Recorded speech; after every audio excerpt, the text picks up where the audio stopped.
Hi everyone. In our last video, we see kinds of noun. எங்கள் video உங்களுக்கு யூஸ்ஃபுல்லாக இருக்கும்னு நினைக்கிறேன்.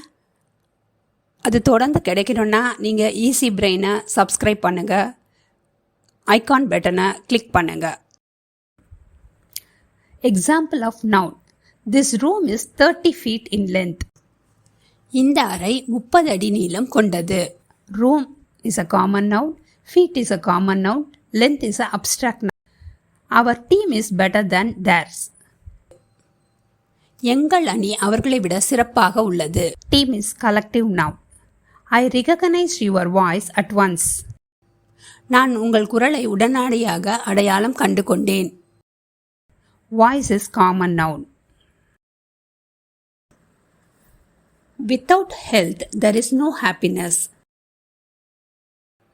ஆரோக்கியம் இல்லாமல் மகிழ்ச்சி இல்லை. In this, wealth is abstract noun, happiness abstract noun. A beautiful herd of deer are in the park.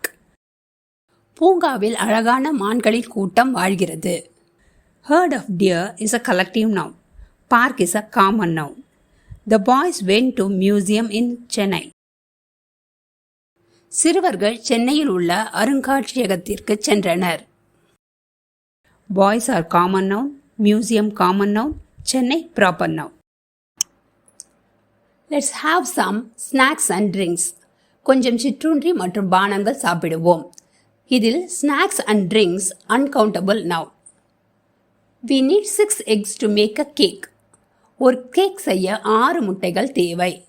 இதில் eggs countable noun. I brush my teeth every morning. நான் தினமும் காலையில் பல் துலக்குவேன்.